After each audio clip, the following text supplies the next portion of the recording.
I'm here to take economics. Last week, we discussed about the economics and some aspect of it. But today, we want to talk about the economic system. Economic system. If you are talking about economic system in economics, what it's talking about is that the method or style adopted in a certain economy. That means the system adopted in a particular country, in a particular region, in terms of their trade, in terms of their activity, in terms of the controllers. That's the economic system.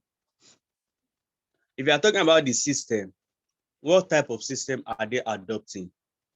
Is it the government that is controlling them, or government give free hand to people to run business and activity in the economy?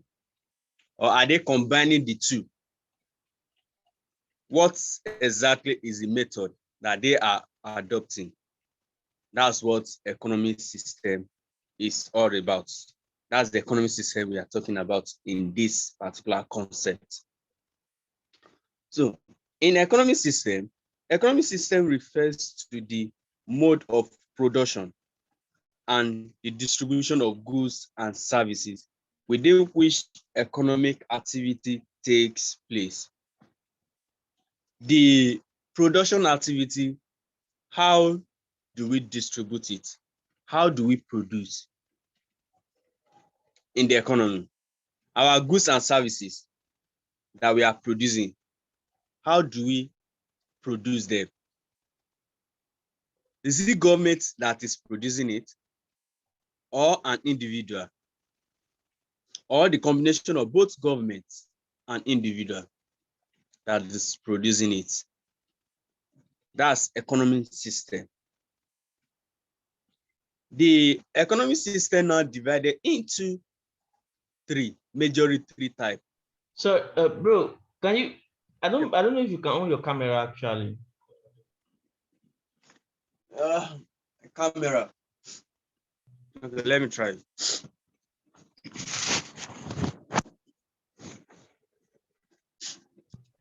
We are on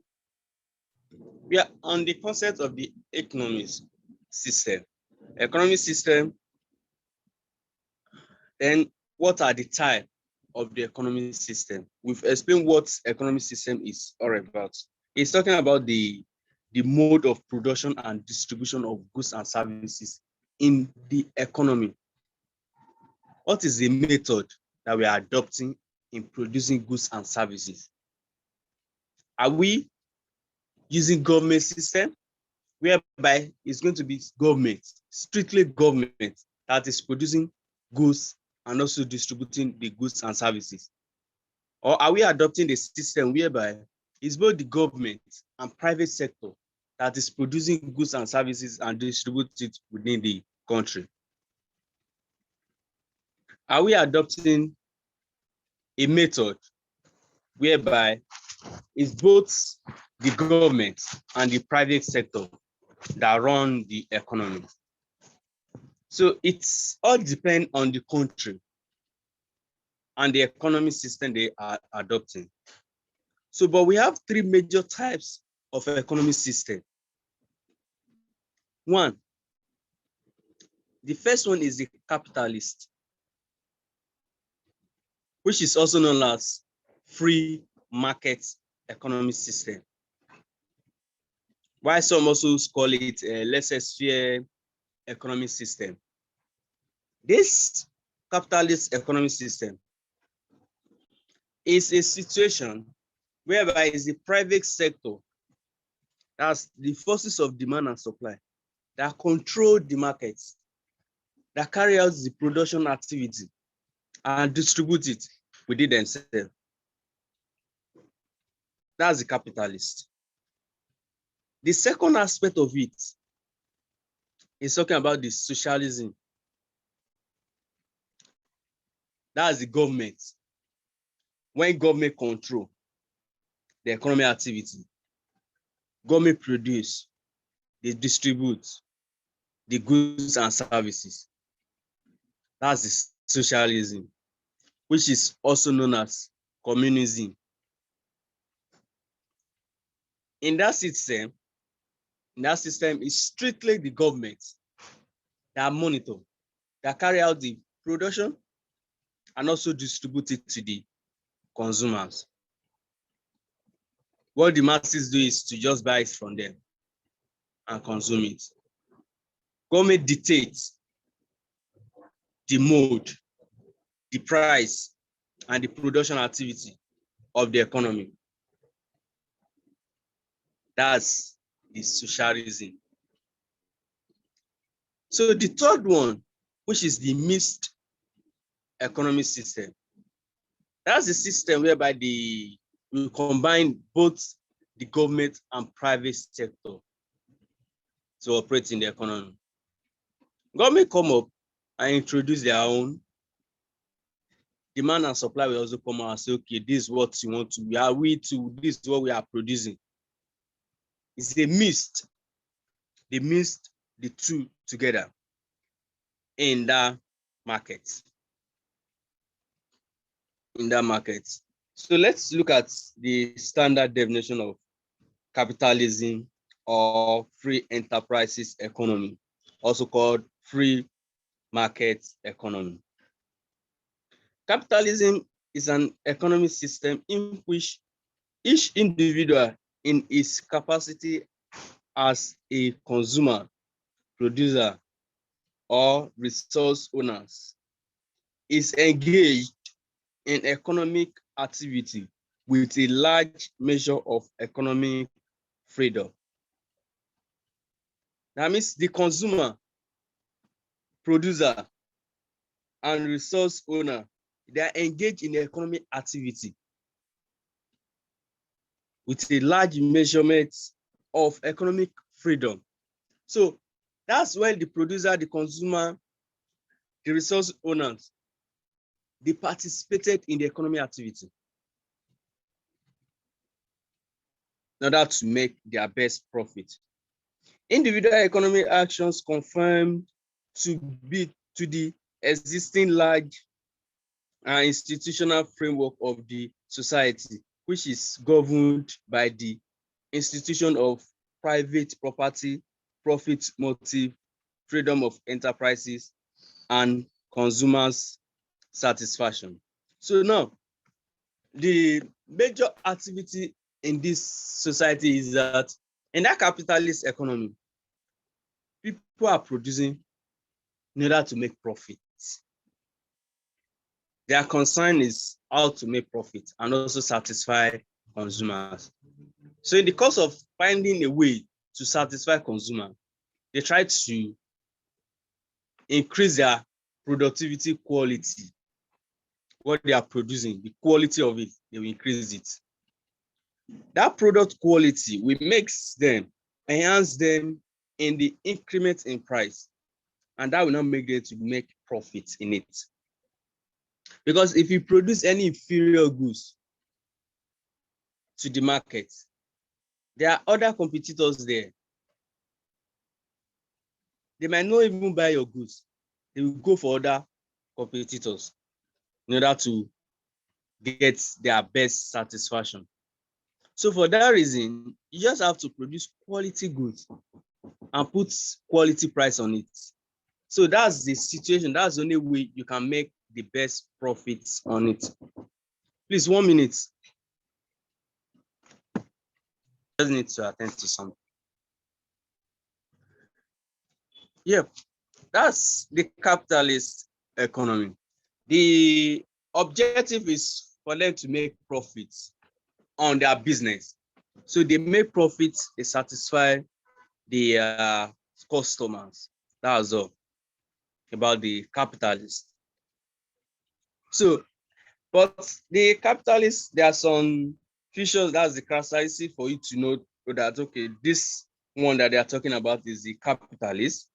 The feature of the capitalist, characteristics of the capitalists are: one, private property. What do I mean by private property? Individual owns and control the property of the economy. The manufacturing sector, they have their own property. That's the producers. They have their own property. They control it. They use it to produce their goods and services. It's not being controlled by government. So, and the second aspect of it is profit motive.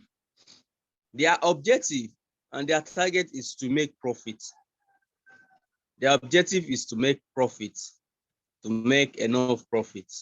That's their objective in the economy. Individual want to satisfy themselves and the producers want to make profit on whatever thing they are producing to the market. So that's the concept behind the capitalism. And characteristics of this economy is the price mechanism. Under capitalism, the price mechanism operates automatically without any direction and control by the central authorities. So it's the forces of demand and supply that determine the price in the market.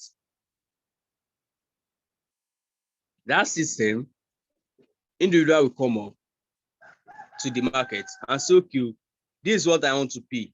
Mr. A will now say, no, this is what I want to sell.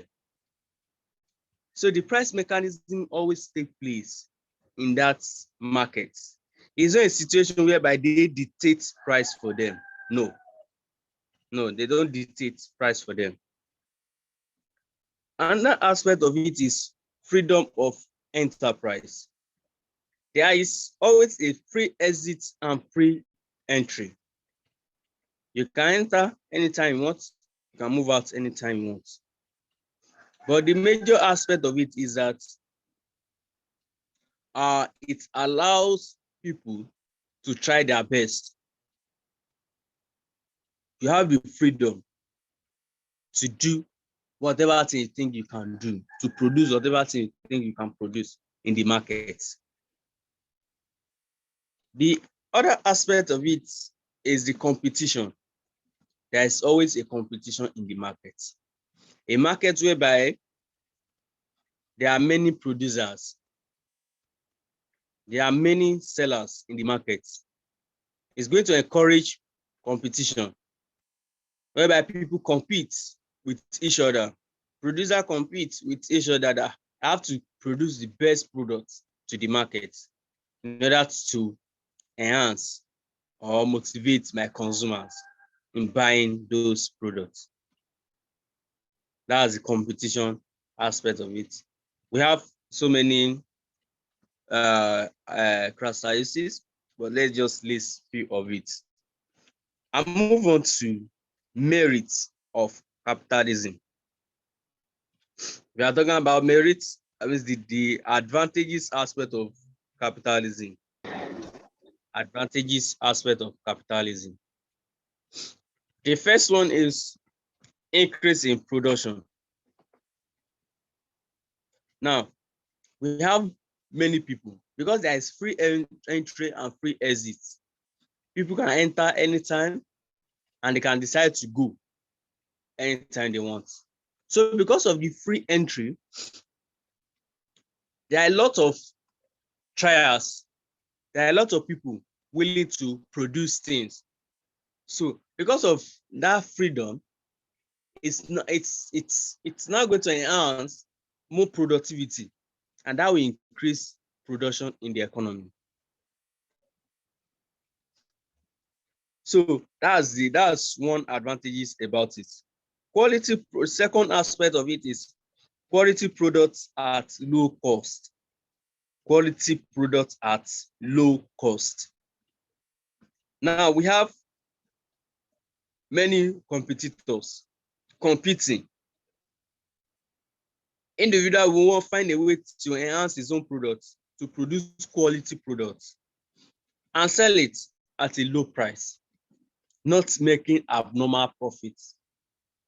This will enhance quality products in the market, because you know very well that if you produce anything inferior in the market, the buyers will not be motivated. It will encourage them to buy your products.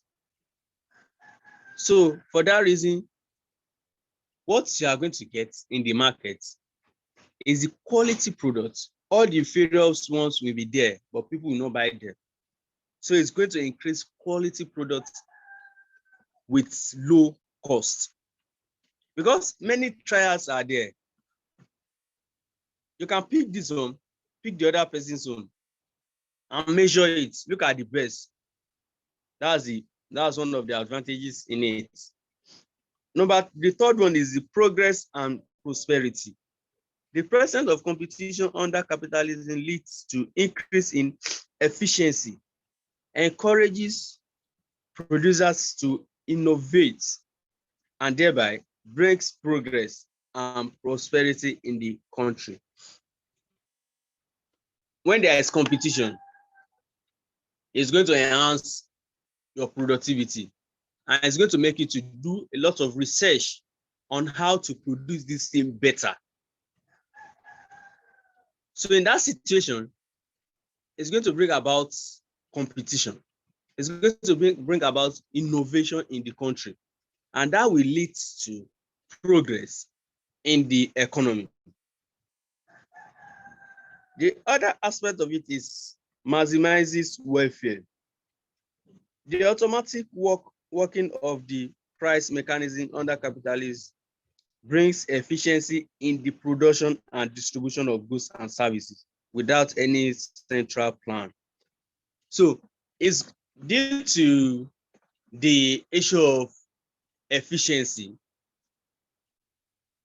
That means using little resources to produce more. When they are utilizing their time very well. That will encourage the producer to get the best of the product, which is going to make the masses get the maximum satisfaction from it. Optimal use of resources. There is no wastage of resources because you are the owner of it.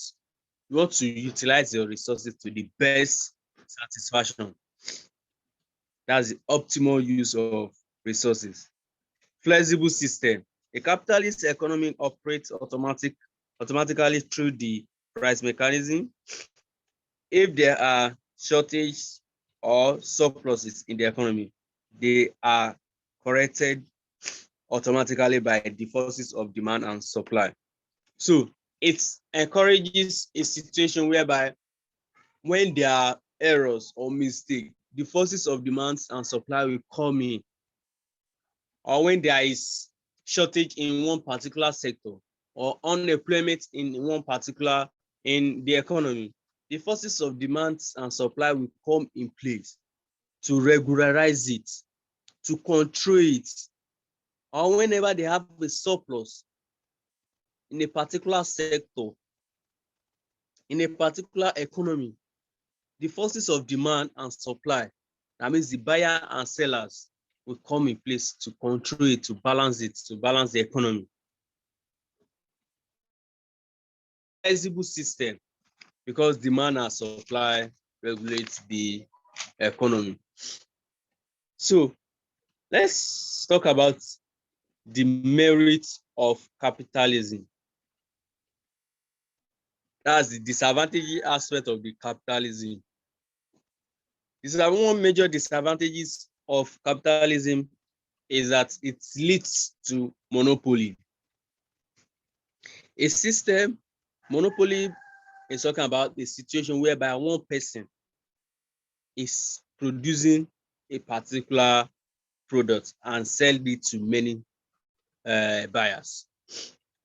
So in that monopoly power, if there is capitalism, most of the times it leads to monopoly power, whereby one person that has money will just decide to dominate a particular sector and be producing that goods alone.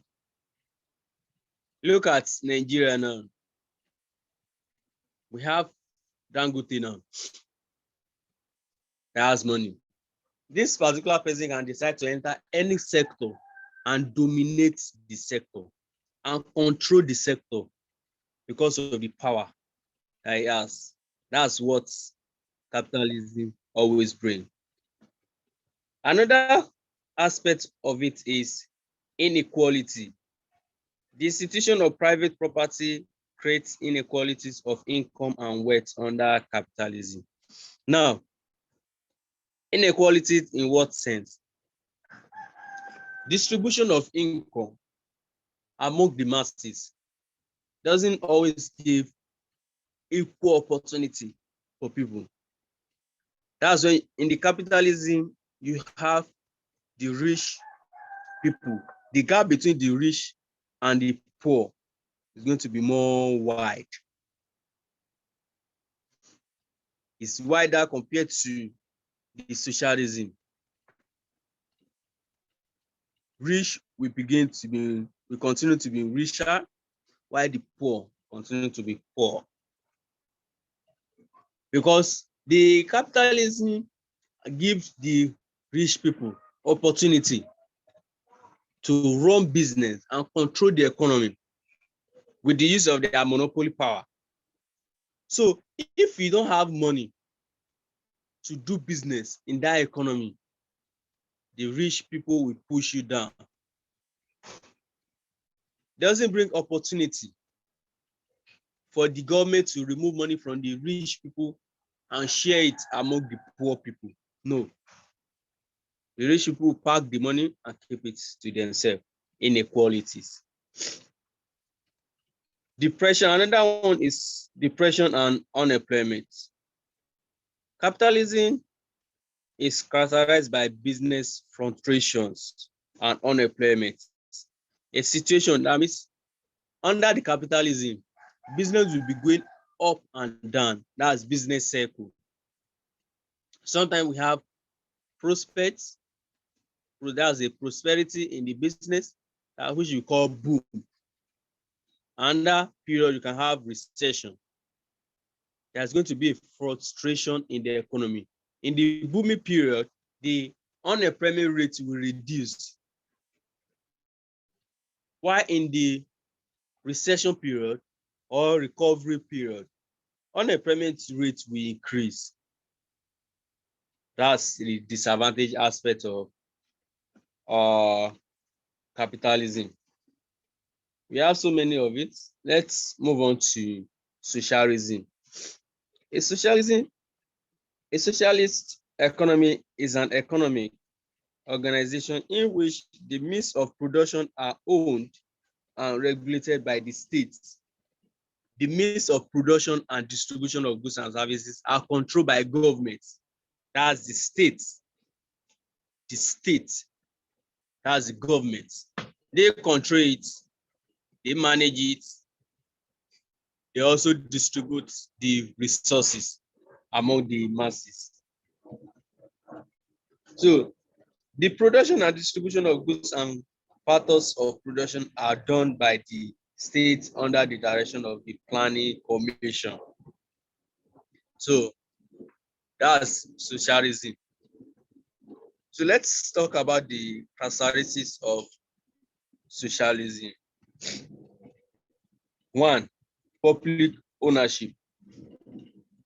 All the property and the resources are being owned by the public. It's government, it's masses that actually own those property. Though it might be controlled by the government, who are the government? We are the government.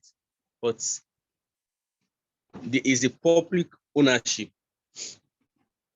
It's not being owned by one person. It's not being controlled by one person.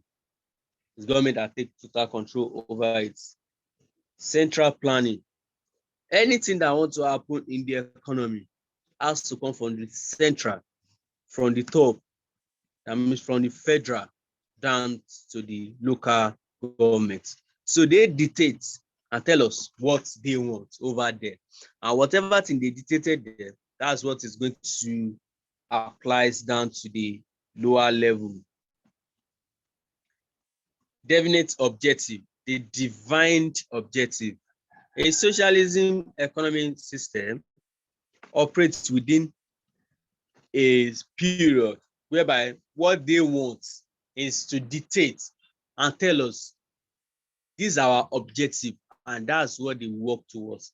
If a government wake up and say, okay, their objective for this month is to construct a road, and that's what they want to do, irrespective of any crisis or whatever thing that is going on in the country, they might not even pay attention to it.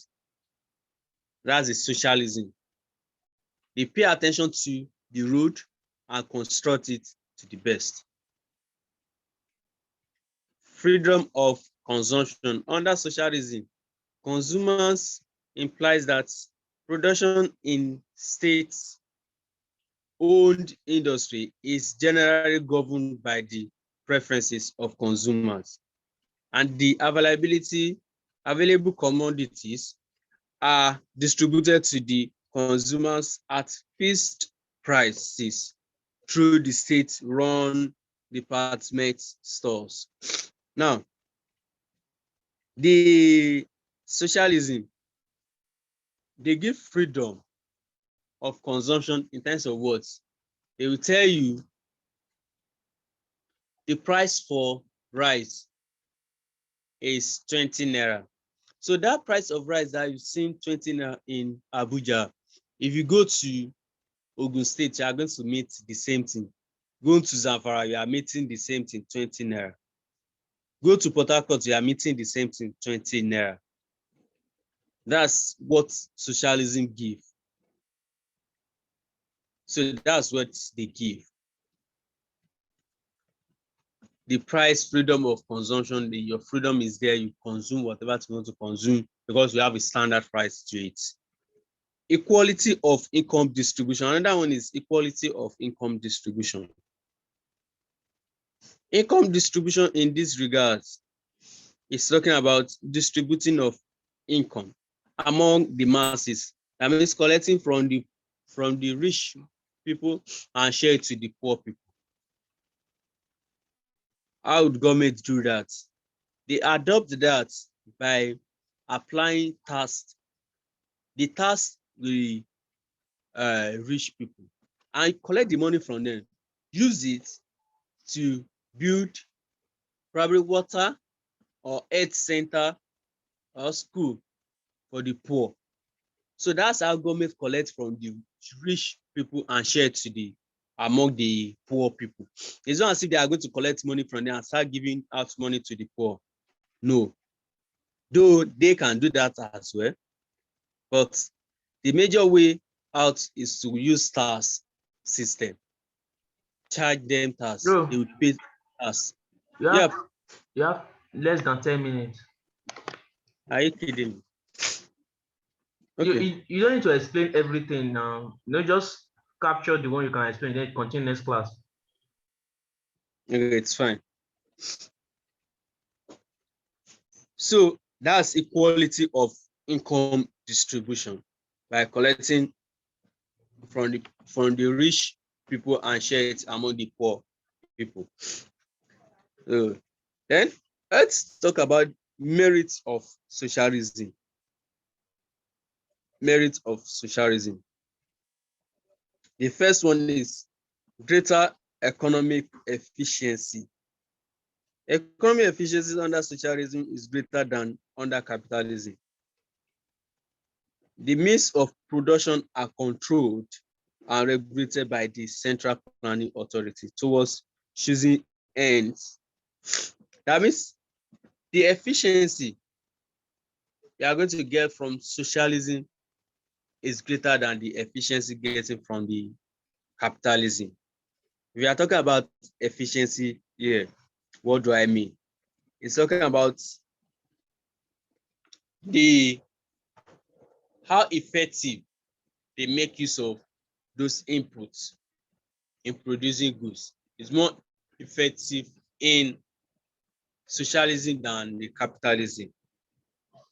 Greater welfare due to less inequality of income. Masses get the best welfare from socialism than the capitalism because in the socialism, the major objective is to satisfy the welfare of masses. They are not after the profits, or they are not taking the profits home. for their own personal usage. The third one is absent of monopolistic practices. There's not going to be a monopoly power in socialism. Nothing like one person dominating the economy, no. Nothing like one person controlling the sector, no. Government controls the activity of the economy. Let's talk about demerits, that's disadvantages of socialism. One, loss of consumer sovereignty. There is loss of consumer sovereignty in a socialism economy. Consumers do not have the freedom to buy whatever commodity they want. Now, these are disadvantage aspects of it. Consumer cannot decide and say, okay, and buy whatever thing you want. No. Governments will come in. If you are importing anything, government needs to check. If you are buying something that is not produced by the government, they can reject it. Government can tell you, no, you can't buy this.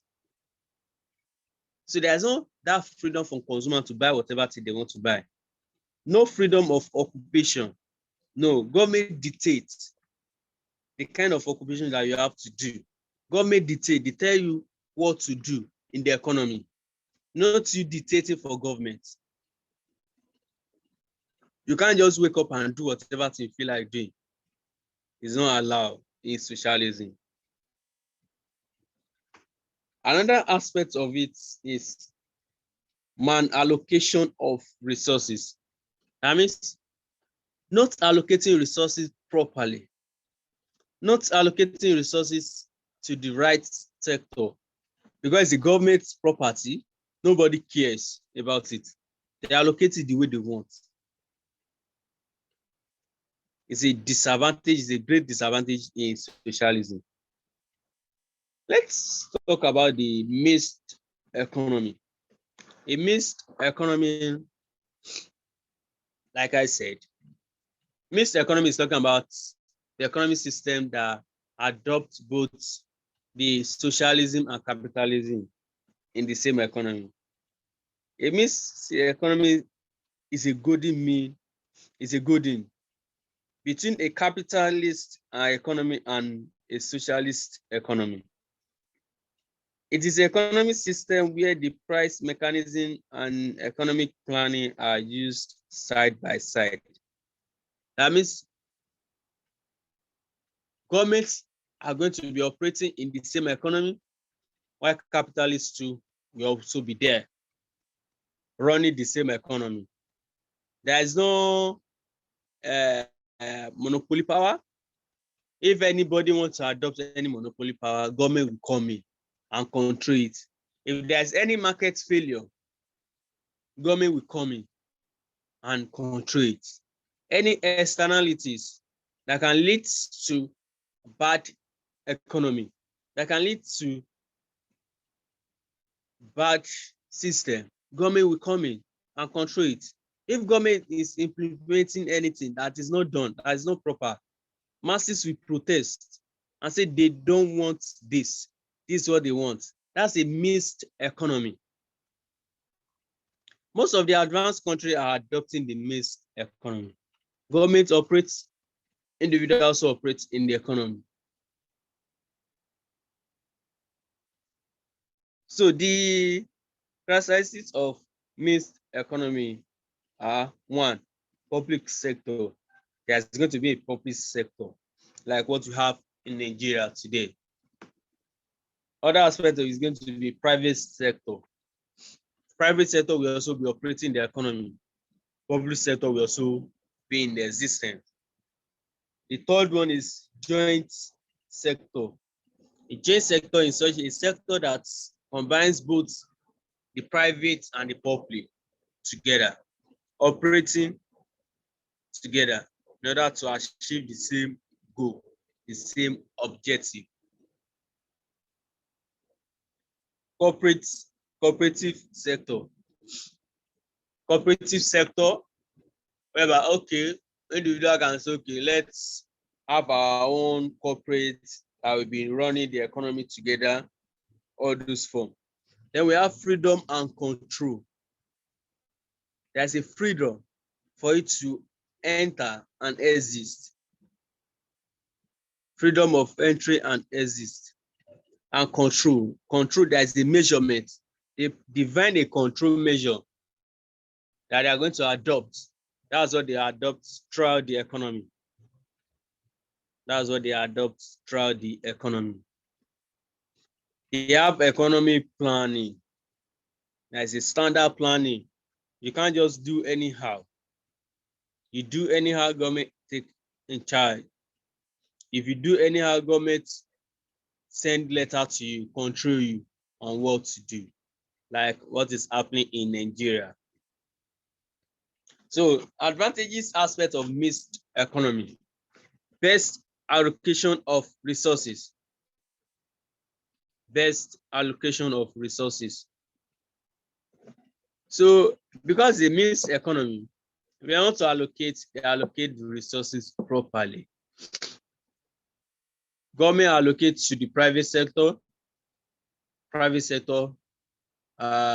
facilitate it, make use of the resources and produce goods and services out of it.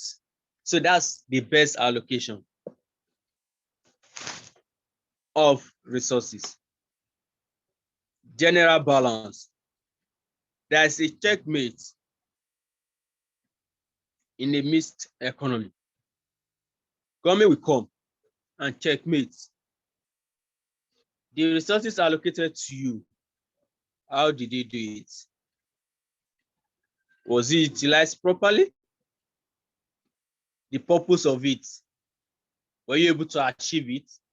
So all those measurements are being put in place in order to checkmate what is going on in you. You have less than 1 minute.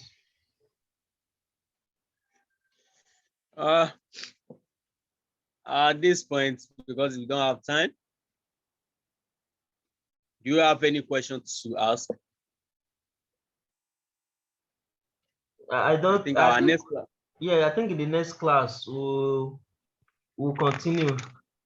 Then they'll ask questions in the next class. The time will go off now. Okay, no problem. Thank you very much, you guys. Thank you so much. I really appreciate the effort. Okay, bye. All right, bye. Yeah.